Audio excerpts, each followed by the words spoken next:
dushiza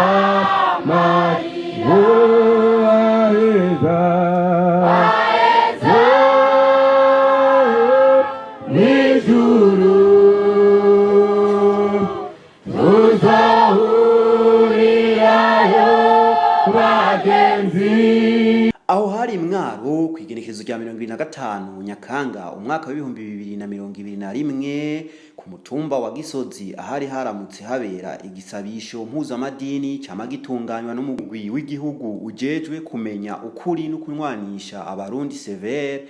Igihe cyose uba uri kusozera vyifata kibanza ibikorwa cyo gutohoza no kuzura ibisigarira vy'abagandaguwe mu mwaka w'igihumbi 1972 bagatabwa mu binogo rusangi. Ivyo birori bikaba vyari vyatewe iteka n'abubahwa batandukanye duhereye ku cegera ca mbere c'umukuru w'inama nkenguzamateka Denise Ndadaye, icegera ca kabiri c'umukuru w'inama nshingamateka Abel Gashatsi, abashingamateka n'abakenguzamateka batandukanye ba musitanteri b'intara ya Mwaro, umukuru w'umugwi Severe Pierre Claver Ndayicariye nabo bakorana hamwe n'abandi batandukanye. Icatangaje umukuru w'umugwi Severe nuko mu mayinga 3 yose aheze uwo mugwi Severe ukorera mu ntara ya Mwaro, umukuru w'umutumba wa Gisozi ngo yaciye anyika nkasoro barinze basozera batamukubise iryahumye. Barazingaha abicwa n'abagabo b'imbe kutorika ibikorwa rusangi. Ibinogo barasuze abantu gushikaho byuzura bimaze kuzura ibyo muri iki kibanza niho havuka kiriya c'icenda cimwe n'abari bafungiwe muri kariya gashora k'inyuma y'irya kante nabonye. Inarabwira ikindi kintu amakuru twarose abisho barakwega hasi barabura baba muri gasho bakaza bagata muri ibi binogo. Iyo yajyanye twakoreye ngaha abanyagihugu baraduhunze cyane cyane aba ngaha mw'icungararo. Iyinga rya kabiri baca barategera buke baduha amakuru. Iyinga rya gatatu baca barategera gusumba niyo twatangura kuronka abajeri bamwe bavuga bati jewe narabikoze mugabo nakoreshwa na naka. Icyo nababwira ntarondogoye nuko umukuru w'umutumba yaje twereka ibintu akadufasha kutumva hafi. Si umukuru w'umutumba we ngaha, umukuru w'umutumba we ngaha yarinyegeje gushika uno munsi. Niko byagenze ba nyakubahwa bashingaye bapfasoni. Aha rero niboneye nimwashika mu miryango iwanyu mugire muti twabonye byarabaye harapfuye abantu harishwa abantu, hanyuma dusenge Imana tubahe ibyo yaremye ihereye ku bantu, hama dukore dushinge inkingi zo kumwanisha abarundi atamoko dutandukanije. Kubera iki?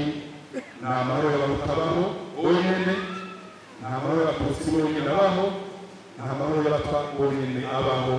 Amahoro y'Uburundi dukeneye ni amahoro y'abarundi bose dusangiye igihugu. Bamwe mu bacikacumu twaganiriye baratubwira ko abantu bagandaguwe mu Rwimo go mu 1972 baza babatora aho baba canke bakabafatira mu nzira. Umucikacumu Katihabwa Aruyizi amenyesha ko bamwiciye se na se wabo ariko ko yiteguriye kubarekurira mu gihe busaba ikigongwe ababiciye ababo. Akongera akavuga atajya umunwa ko abantu bagandaguwe muri iyo ntara ya Mwaro bari abo mu bwoko bw'abahutu gusa. nayo ndetse Disimasi we avuga ko muri urwo rwimo yari umunyeshure yatangaye ashitse ku ishuri agasanga abigisha b'abahutu babasubirije abandi. Ico noba ndabizi ko ivyo vyarabaye mu myaka ya kahise années 72. J'étais élève, j'étudiais en 6e A. C'était le 29 avril. Twaragenda hari bigori vyari vyeze, hari ibintu vy'amarondo twaca ngaha twagenda ku mugero twashika ku ishuri itwe. Tuze ku ishuri itwe no mu Kagozi twasanga ibicaniro abantu baharaye, twebwe twari abana twarotsa n'ibigori ico gihe tukarengana abantu bakabara irondo bugaca bakatabona nini wabo. Ico gihe hariho mu bigisha batwigisha ico gihe hariho abazayirwa abitwa arimasi, hakaba n'abandi bariho. Rero ico gihe twebwe tuhari, ico gihe twarabuze abarimu batwigisha kuko ico gihe baciye bahagarika amashuri bati abana ni mutaye muhira. Tuje tutamuhira, hageze gutangura amashuri turagenda baradutuma ko turagenda ku ishuri turatangura amashuri. Ico gihe duca turabandanya. Muri ico gihe hariho abazayirwa, harimo abarundi, hariho abarundi bitwa ngo harimo ari mwigisha w'inyagahwabare sinibuka izina ryiwe Samson. Ico gihe turagenda turatangura amashuri, uwo mwaka uheze hamati amahoro yabonetse turasubira ku ishuri. Muri uwo mwaka aracegenda kwiga igwintare. Muri ico gihe twagiye ku ishuri, mashuri twahagaritse, twaragiye ku ishuri dusanga abarimu babahinduye. Hariho abarimu batwigisha nk'aho bazayirwa bari bahunze, n'abarundi nyene sinzi ko bari bahunze cyangwa uko baba barapfuye uko babivuga. Ubwicanyi bwarabaye bahunga kuko barondegwa. Ubwo bwicanyi mbega bwakorerwa bande neza na neza bwaraba bande? Ico gihe kubera ibintu vya politike vyaraba abahutu. Vrima hafa abahutu gusa. Bico gihe mu ntwaro hari ico bafasha mu gukingira abagomba abariko bararonderwa canke bafasha mu kwica. Oya ico gihe uwarongo intwaro niwe yabigomora. Nico gituma batakurikiranwa abakora ico gihe byari intwaro yatwara ico gihe. Inka iri muhira bacaza kuyobora. Yigendera. Yego cyane. Nubuhira inyuma. Bamushira ko cyashoringa. Nka wewe mu muryango wawe hari uwo baratwara. Batwaye data wacu na data. Namwe ne wacu. Uyu munsi uhuye n'abo bantu nyambaye bo bakiriyeho. Bariho bagendazi bariho bamwe bari. Mbega wewe nka wewe wamaze gutahura ko kumbura ivyo bakoze bitakoze bose kandi byo byarakozwe kubera kutamenya. Uno munsi we muhuye n'umuntu yakugiriye nabi uwo mugira gute wo mubabarira mbega gusabye. Iyo uriho bimara ubyango ntibihora ucuheba. Ushureka kuko byaramaze gushika byarashitse. Kuko ugiye kwihora naho tuvanga abantu bacahera kwisi. Tumuhebera kandi duhareka nakundi. Uyu munsi none na akaye kamo shaka gutera abandi kumbure bahabuze babo ariko kumbure batiteguriye gutanga ikigongo no mu gihe bo gisabwa. Ikiza geneza ko baharirana bagahandi ikigongo kuko nta uri kwisi azohava aheza umugene wabo. Ntabumva ko abo bantu wabahariye byukuri. Yego kimba atakibazo haba hariye ugira iki none. Utubahebera nyine. Tureke. Ariko muravuze yuko abantu mukibabona muhora muyaga. Yego cyane. Neza cyane. Je turavugana bire ndabazi bariho turavugana kandi ari nta kibazo. None ntibishika bavyadukane bagire ikintu bita romoro kwicuza iyo bariko barakuvugisha.